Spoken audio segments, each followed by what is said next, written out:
बिस्मिल्लाहिर्रहमानिर्रहीम। Seven boys and girls, अस्सलाम वालेकुम।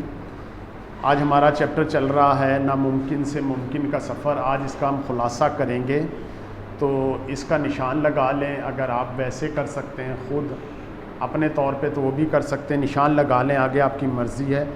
तो पहली लाइन से इंसान परिंदों को फ़िज़ा में उड़ते हुए देखता, यहाँ से लेकर पहली लाइन के एंड में ख्वाहिश पैदा हुई, परिंदों की तरह उड़ने की ख्वाहिश पैदा हुई। उसके बाद तीसरी लाइन में अमरीकी फ़ौज 1903 में हवाई जहाज़ बनाने की कोशिश में मसरूफ़ थी। जहाज़ तो बन गया मगर ये उड़ान ना भर सका। एक अमरीकी अखबार न्यूयॉर्क टाइम्स ने लिखा, शायद उड़ने वाली मशीन बनाने में 10 लाख साल से लेकर 1 करोड़ साल तक अरसा लग जाए। लेकिन अभी इस बात को सिर्फ 8 रोज़ गुजरे थे कि 2 आदमियों ने एक नाकाबिले यकीन कारनामा अंजाम देकर अहले दुनिया को हैरत में डाल दिया। ये थे विल्बर राइट और उसका छोटा भाई ऑरवेल राइट। यहाँ तक इसी से आगे नीचे विल्बर राइट 16 अप्रैल यहाँ से लेकर दूसरी लाइन में दोनों भाई तमाम उम्र इकट्ठा रहे। यहाँ तक करने के बाद एक लाइन नीचे आए, वो मिल्टन राइट नामी एक पादरी के बेटे थे। यहाँ तक इसी लाइन में आगे आके इनकी वालदा कॉलेज की तालीम याफ्ता खातून थी और वो रियाजी और साइंस की माहिर थी। ख़ास तौर पर मुख्तलिफ़ आलात को इस्तेमाल करने में महारत रखती थी। वो ख़ुद भी कई चीज़ें बनाती थी। यहाँ तक फिर अगले लाइन में नीचे आप आ जाए जनाब, इसको जो है यहाँ से लिखेंगे, उन्होंने, ये सवाल भी आपका 5वां था, उन्होंने एक ऐसे माहौल में परवरिश पाई जहाँ बच्चों की हौसला अफजाई की जाती थी कि जो चीज़ इनके तजस्सुस को उभारे वो इसके बारे में खोज लगाएं। यहाँ तक फिर आगे घर में पढ़ने का रुझान गालिब था। यहाँ तक कर लें। फिर आगे अगले पेज पे आ जाएं। 1978 में मिल्टन राइट अपने बेटों के लिए खिलौना हेलीकॉप्टर लेकर आया।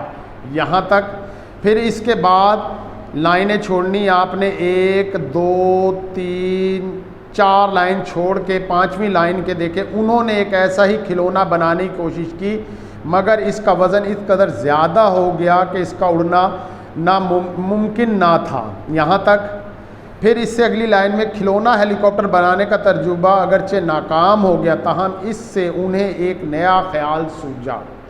वो पतंगे बनाकर अपने दोस्तों को बेचने लगे। यहाँ तक फिर एक लाइन नीचे छोड़ के 1889 में विल्बर की मदद से ऑरवेल ने एक प्रिंटिंग प्रेस डिज़ाइन किया। वो अपने बनाए गए प्रेस पर अखबार छापते रहे।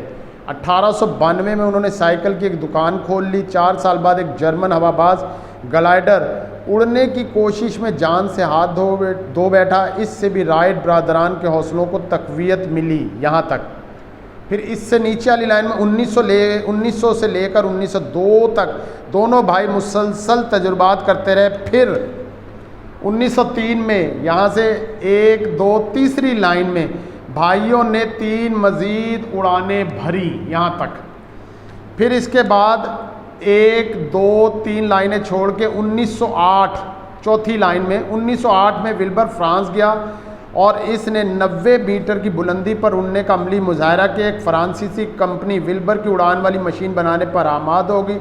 जिन दिनों विल्बर फ्रांस में था, ऑरवेल ने अमेरिका में कामयाब परवाज़ें की। यहाँ तक फिर आखिर में आ जाए नीचे से 1 2 3 4 5वीं लाइन में विल्बर राइट टाइफाइड बुखार में मुब्तला होकर 1912 में दुनिया से कूच कर गया।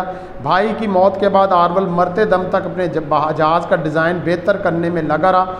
ऑरवेल का इंतकाल 1948 में हुआ। यहाँ तक फिर इसी से नीचे लाइन में आखिर में बिल्कुल अमेरिका के शहर वाशिंगटन के फ़िज़ाई और खलाई अजाइब घर में रखा गया पहला हवाई जहाज़ हमें याद दिला रहा है कि ये सब राइट ब्रादरान के पहले कदम की बदौलत मुमकिन हुआ। उम्मीद है कि ख़ुलासा आपको समझ में आ गया होगा। तसल्ली से लेक्चर सुनिएगा, गलत निशान ना लगा लेना।